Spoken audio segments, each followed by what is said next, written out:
Oh yes, oh yes, oh yes, oh yes, oh yes, oh yes, oh yes, oh yes. Hey guys, what's up? Welcome back to the channel. It's your boy Tabs, the Agronomist. End of April, guys. We're going to May now. 5th month of the year. Let's get into it.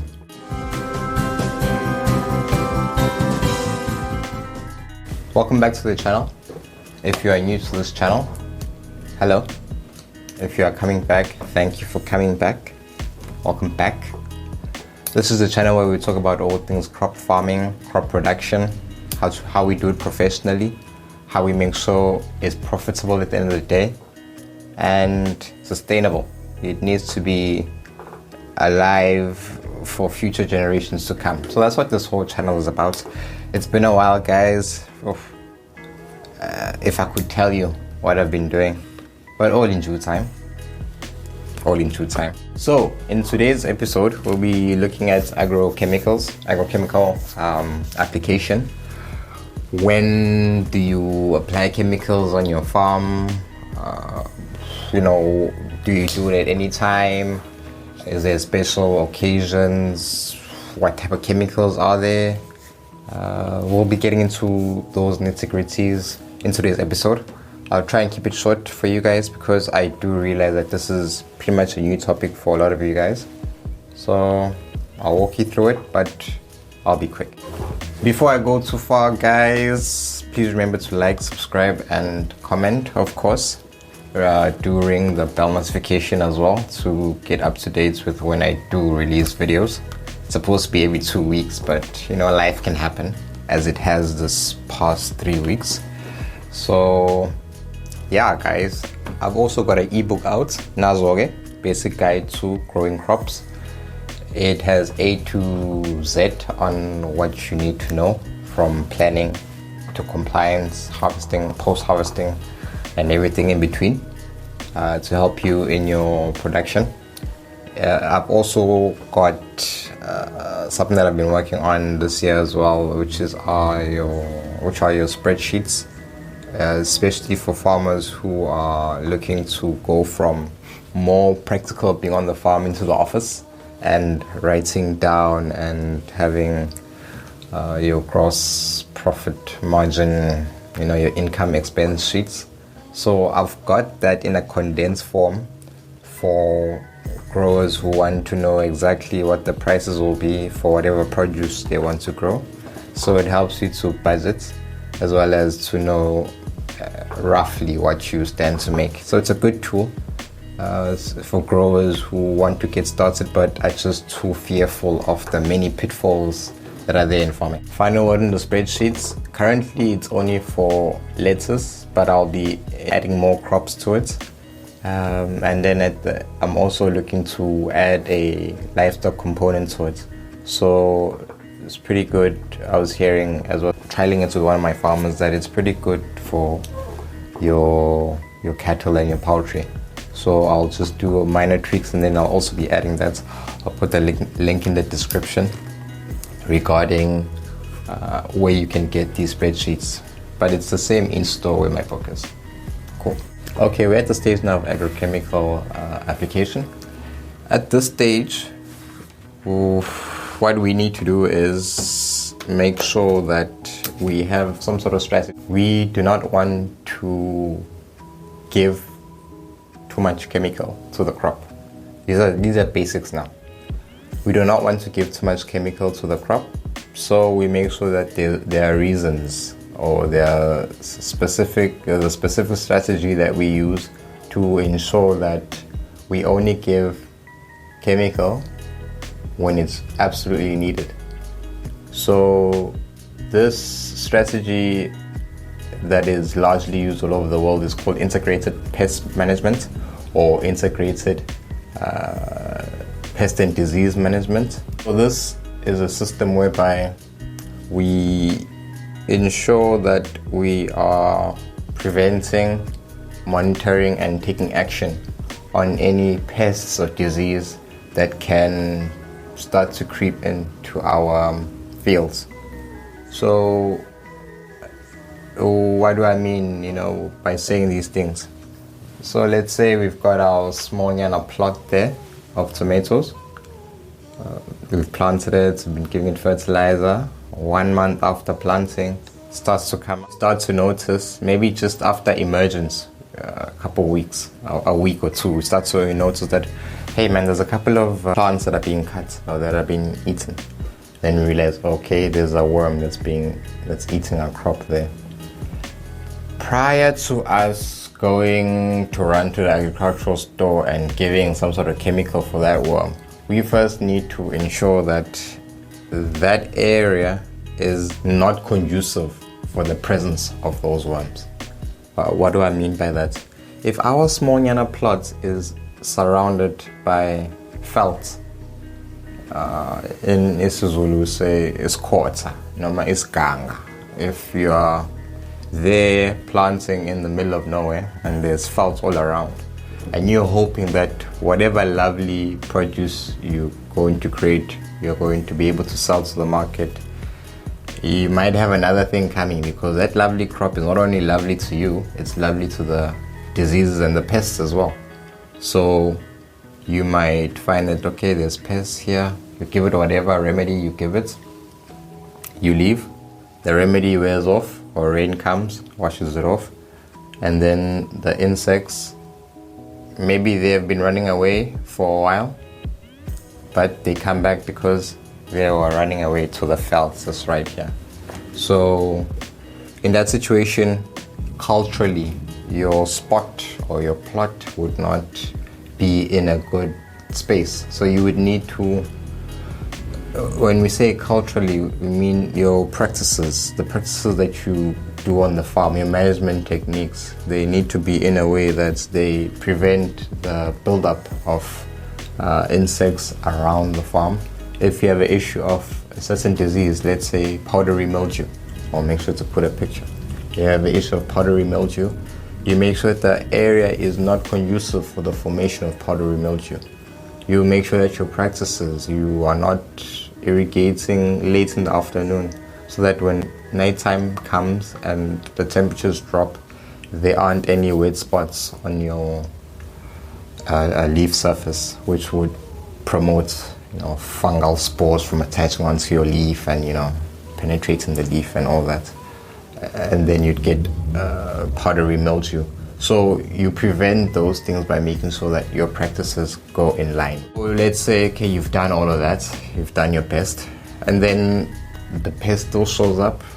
Maybe it's those looper worms that chow the leaves, the green ones, or it's, like I say, powdery mildew.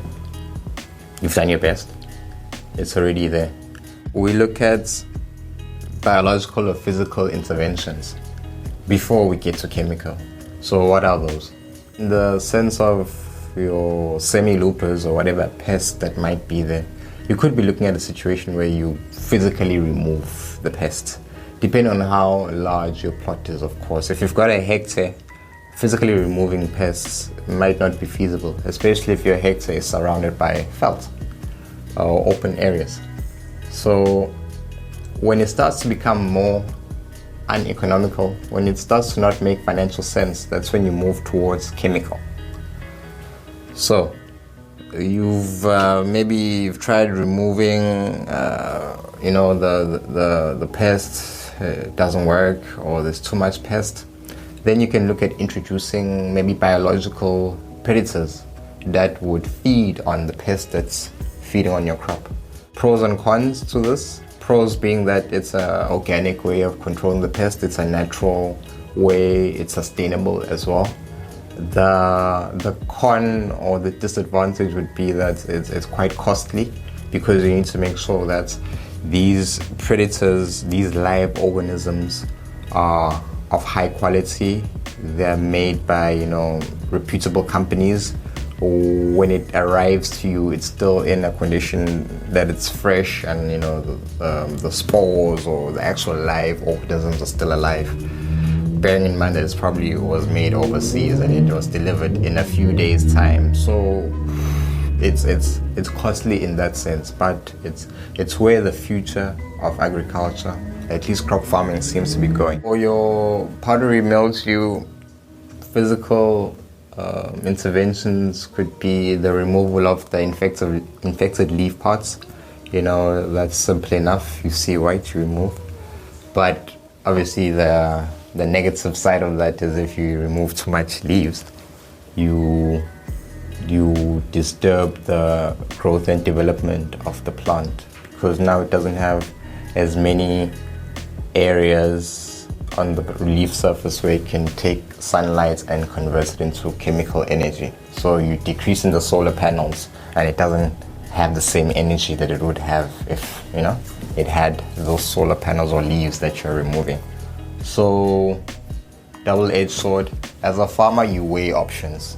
That's really another part of farming, just weighing options, wearing many hats, seeking advice when you don't know, trying your best to know a little bit about everything, and then where you need more expert advice, then you bring someone in, but at least you bring someone that knows a little bit about something that you know, or a lot about something that you know. So, and then when you see that, no man, we need to remove too much leaves here, or we'll need to remove too much leaves here, or we're not going to make money with the labor that we're spending to remove the leaves, because that's also another thing to look out for. Then you go to agrochemical intervention. Even when you go to agrochemical intervention, what are you looking for there? There you're looking at, there's different levels to chemicals. There's different labels. If you got my book, in the agrochemical section, you'll see there I've got a nice chemical label. The chemical label there at the bottom has a certain color band. Now there's different color bands to let you know how dangerous that particular product is. So if I'm not mistaken, it goes from green to red, green, blue, yellow, red. To be aware of which chemical you're using. So generally, let's say your issue is still that semi-looper busy chowing your leaves, maybe a month after production. To take care of that, you could use many different products. But to start off gently, you might maybe want to use a biological product. If maybe that is not economical for you, then you might want to go to something that's still within that band. If you can't find anything within your budget, then you go to the next band, yellow, or blue. There you might find that maybe something like cypermethrin, that's a product that works for you. Then you use that. But you need to be mindful of whatever product you use, know that there is a chance of incurring resistance. So there's a chance that the more you apply this product, the pests will get used to it. Because remember, the pests have very short life cycles compared to us. We've got 90, 80, 90, 100 year life cycles. These pests have got short day cycles, maybe a month, maybe less. So they are able to evolve quicker than we are.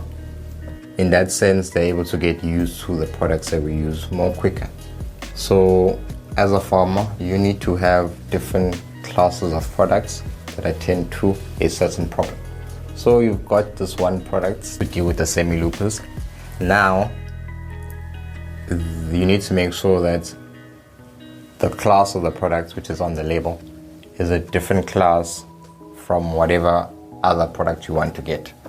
So you might also want to get a lambda chlorothalonil, like karate, which also kills semi-looper, but it has a different active ingredient. So therefore it has a different mode of action. So that's the main thing. That's the main thing that you want to do. You want to have chemicals that have different modes of action to attend to a certain problem. So that once resistance starts to creep in, you can alternate and control whatever problem it is that you have.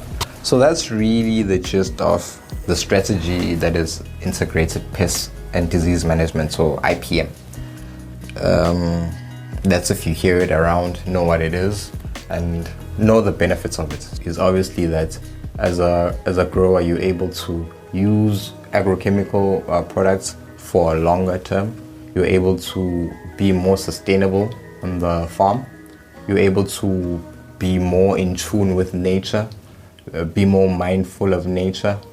You're able to get more productivity in that way.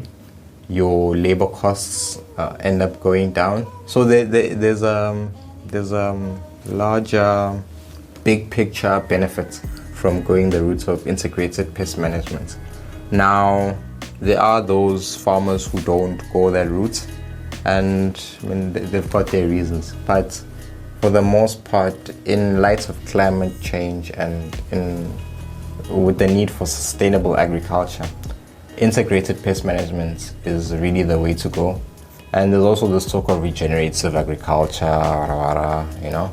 I'm not too big into that because it's mostly for places that have been intensively farming or doing intensive farming, where they've like depleted the land, the soil, stripped all the nutrients. Then those guys need regenerative agriculture. But for us in Africa, especially in South Africa, we need a more of an integrated pest management approach, not too heavily dependent on chemicals, but you know, it uses it when there's a need to.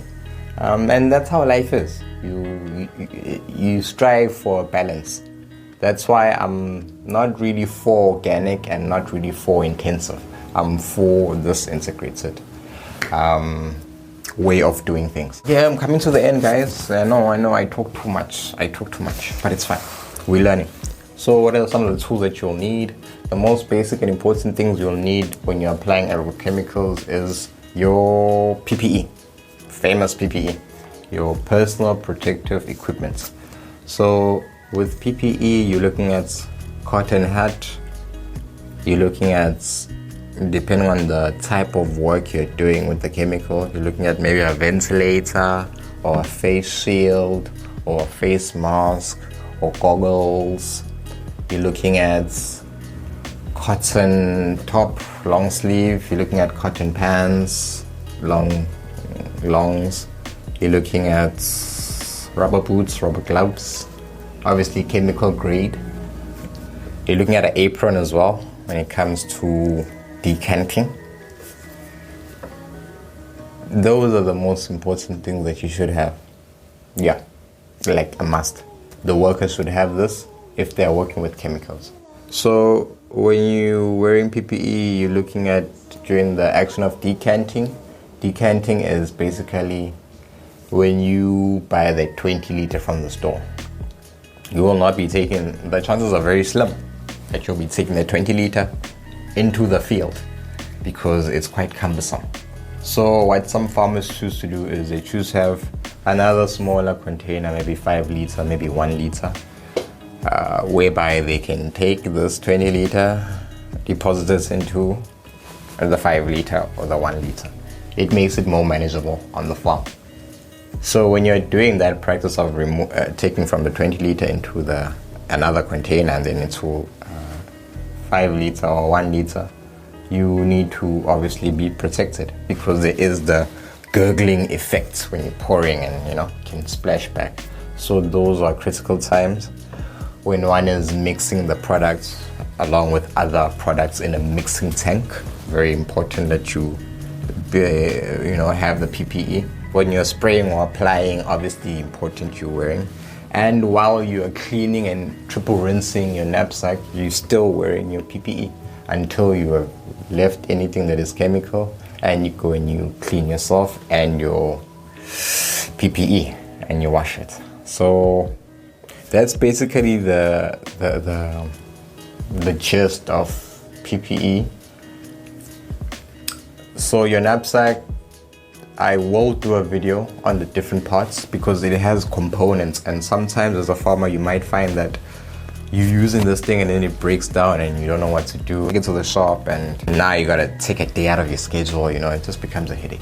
So I'll do a video just so you guys know what are the key parts that you need to look out for and save, maybe have spare parts, and which brands are maybe better brands out there that are easier to chop and change on the farm without you going to see someone else to help you. So I will do that a bit later after we've covered this series of basic guide to growing crops. Obviously there's a regulatory body that dictates how agrochemical companies in South Africa should brand their items and the messaging they should give to the public. And that such body is CropLife SA. They are basically the custodians of agrochemical companies in South Africa. There are a lot of agrochemical companies. They form this body, and then CropLife helps to give the public like very crucial information on how to handle chemicals. And for example, if you go on their website, I'll put it in the description, they've got material there that tells that you could print and stick on your shed and all that, from signs to your storage, pesticide storage or chemical room sign. They've got your triple rinsing information, templates, posters. They've got a lot of insightful information.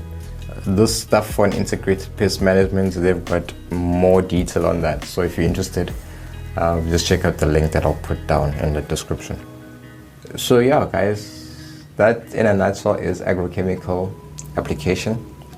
There has to be a strategy that informs your use. If you are spraying willy-nilly, you will find that resistance comes sooner to you. You'll find that agriculture becomes very expensive for you.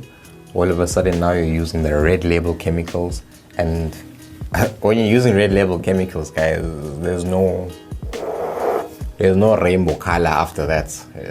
You've reached the end, and now what you're doing is you are endangering the lives of whoever is going to buy that produce, because the residue limits will be higher than those that are accepted. So chemical business is not for the faint-hearted. It's actually very serious. If you get it wrong, people die. And that's why it's very important when you start to engage into those other markets that require things like Global Gap and whatever certifications. They want your record keeping to know, how have you been doing these things? How have you been applying? Who is applying? Are they accredited? Have they been trained in the proper application process? Who's your advisor that is telling you how to apply? And those type of things.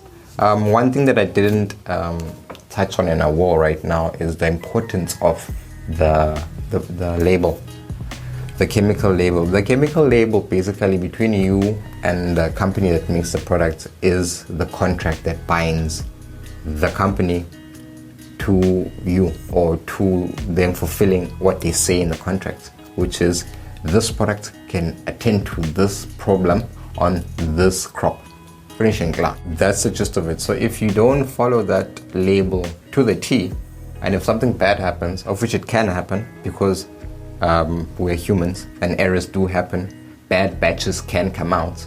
So if you don't have record keeping that is to the T and can note which batches were used, bought from where and when, and if something bad happens to the farm, you will be able to claim back the money that you could have made from your production, thereby not halting production or not depleting the resources that you have on the field, on the farm. So, man, I always try to cut these things short, but you can't. You can't. When the information is vital, you can't. But like I always say, guys, this is like basic stuff. You can go way deeper. And that will be the point as we progress in this channel, to go into the different levels. This is the primary level, whereby we all getting on the same boat. So with that, guys, we've come to the end of today's episode. The next episode will be on harvesting and post-harvest requirements. So that's all about from the time you say, okay, we're ready to take that thing out of the field, to where we're going to put it, all that stuff. Where is it going? Seed harvesting as well. I'll talk about seed harvesting. Why is that important? The importance of seed sovereignty.